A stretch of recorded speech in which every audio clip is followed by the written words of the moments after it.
if the government or somebody had to go out and hire professional caregivers to do what family caregivers are doing, it would cost them over $66 billion.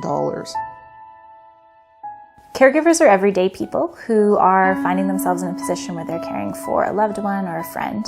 And like most of us, they have to work. And being able to balance the work part and caring can be a really big challenge. It's challenging trying to maintain full-time work while caregiving. The person who's trying to balance work and care may be providing, 20 or 30 hours a week of care outside of their employment, and that's having an impact on their ability, their absenteeism and their productivity and that. I think there's a range of responses from employers about having employed caregivers in their workplaces, and they range from thinking that the employee is not pulling their weight, not doing their job, not prioritizing their work, to understanding that this is a valuable employee who they want to keep, but they don't really know quite what to do. There's almost two things that are happening that are in competition with one another, and that's the well-being of the person versus being productive at work. A lot of caregivers will change employers so that they're working for someone who will be supportive or give them the flexibility that they need.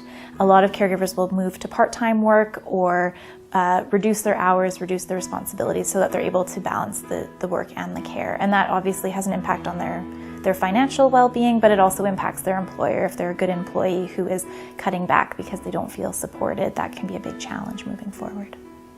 It's hard to find that support. They don't know what the options are. They don't know how to accommodate. I didn't feel as if anyone in the company understood the magnitude of what I was feeling.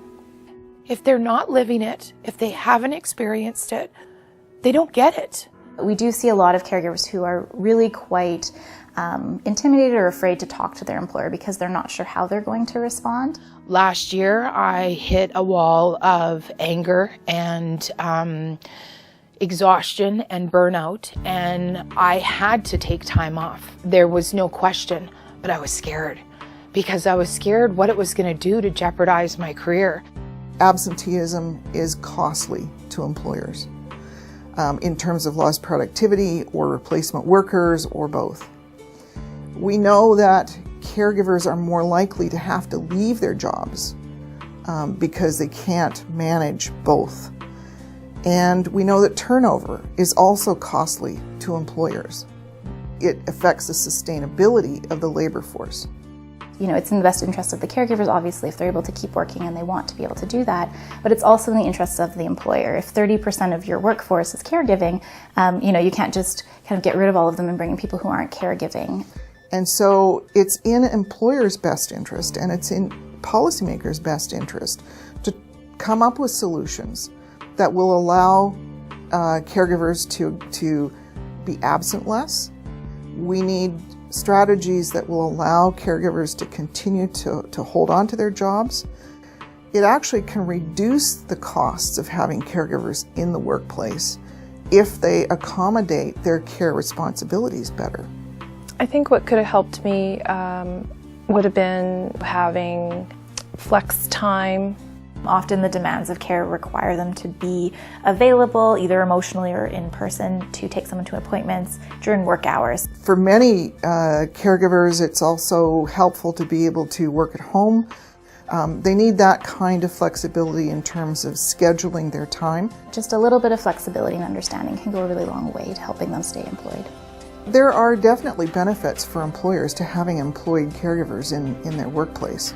Caregivers get to be pretty adept at the balancing act, at time management, communication.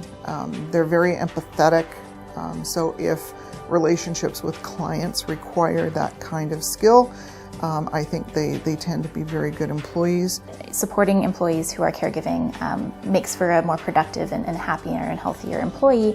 And on the employee side, really recognizing that sort of employer support is a reason to work hard and sort of support and continue working with that employer. So they're actually better employees in the end. We've really seen that caregivers who are supported in the workplace, they're more productive, they're happier, they work for their employers longer, and they're really loyal to their employers. When we talk to caregivers, something we really hear is that, my employer really stood up for me, they really were supportive, and I want to keep working for them, and I want to put in that extra effort to show that I'm worth it and I deserve to have gotten that support. So when an employer supports my well-being, I'm able to cope, and as a result, I'm a better employee. The simplest things can make a huge difference for your employee. Now is the time to react. So there's a saying that if you haven't been a caregiver, either you'll need one or you will be at some point in the future. And I think that really speaks to the importance of supporting caregivers. It's an experience we're all going to go through at some point if we haven't already. It's a collective response that's required. We need to engage caregivers, employers, and service providers and policymakers. And I think we'll get there.